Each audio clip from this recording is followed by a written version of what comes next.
Traço, graus e tipos. Isso. Vamos lá. Traço. Tudo que é traço não chega a ser uma disfunção em si.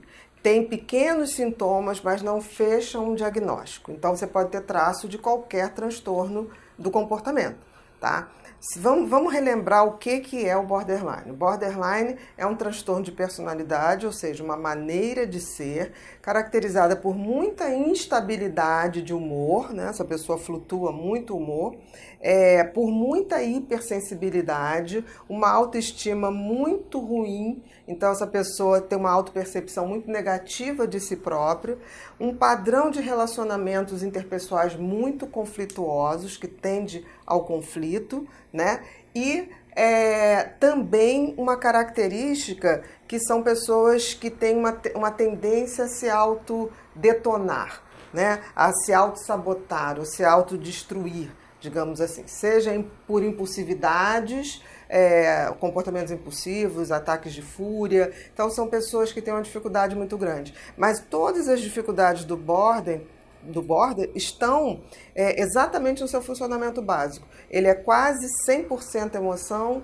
e quase zero razão. Ele é o oposto do psicopata. Então, tudo nele é muito. Então, ele capota nas próprias emoções. É uma intensidade grande em todas as emoções. Intensidade em tudo. Então, não é que ele não perceba a realidade, ele percebe, mas com uma carga emocional tão grande que, às vezes, ele distorce de forma extremamente negativa e contra ele, se sentindo rejeitado no mundo, e ele acaba tendo todos esses sintomas. Então, vamos lá. O traço, eu costumo dizer que todo mundo pode saber o que é traço borderline. E você diz, né, tem uma coisa que eu gosto muito em você, nas suas entrevistas, que você ter um traço de personalidade é bom, não chega a ser uma coisa ruim. Porque o traço border, o que você vai ter? Por exemplo, você vai ter uma hipersensibilidade, você vai ter uma instabilidade, mas isso não vai capotar. Você vai ter uma hipersensibilidade artística. Então, assim, o traço não é ruim, mas se traz algum tipo de transtorno, a gente trata. Então, é muito fácil, eu costumo dizer, uma pessoa imaginar o que é ser borderline, por exemplo, a paixão. A paixão é um estado border.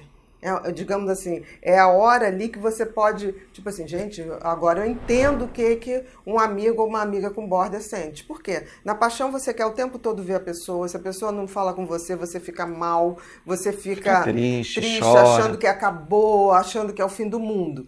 Então, o traço é isso de uma maneira mais suave, que não chega a paralisar, não chega a trazer grandes transtornos. Você tem tipos, eu diria que tem 2 tipos básicos de borderline. O tipo explosivo, né? Que é aquele que tem todos esses sintomas e tende a ter muito ataques de fúria e raiva. Então, são aquelas pessoas que, quando elas não sabem como agir frente a uma frustração, frente a uma decepção, elas explodem em raiva. Então, são aqueles ataques de raiva onde a pessoa pode xingar, falar barbaridade. E que pode atingir a todos à sua volta, não só ela. Pode. Não, eu acho que o explosivo atinge mais os outros. Então, são aquelas pessoas que quebram objetos, que fazem coisas totalmente impensadas e depois se arrependem profundamente, né? E tem o implosivo, né? Que é mais, ele tem todos esses sintomas, mas na hora dele descarregar as suas emoções, quando é rejeitado, quando se sente rejeitado, ele não vai para a explosão, ele não vai para a fúria, ele vai, em geral, para a autodestruição.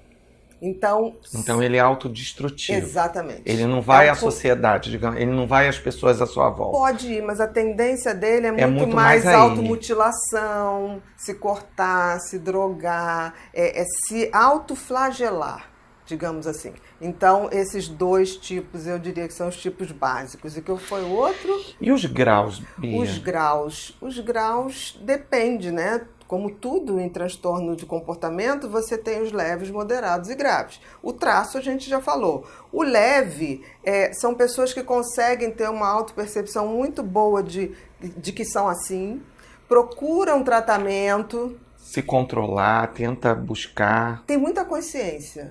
Leve e o moderado. Agora, o grave é mais complicado, porque o grave é a não aceitação, ele não tem a percepção da doença. Ele não tem a percepção que ele tem aquela dificuldade, aquele excesso de exigência com o outro, que ele depende do outro para viver, então ele tem muita dificuldade de se ver como uma pessoa problemática. Ele, o tempo todo, ele culpa que eu sou assim porque você fez isso, eu sou assim porque você que falou A culpa isso. é sempre do outro. A culpa é sempre do outro. Mas sofre muito, tá? Então eu diria que dos graus a gente vai perceber muito mais em relação à autopercepção.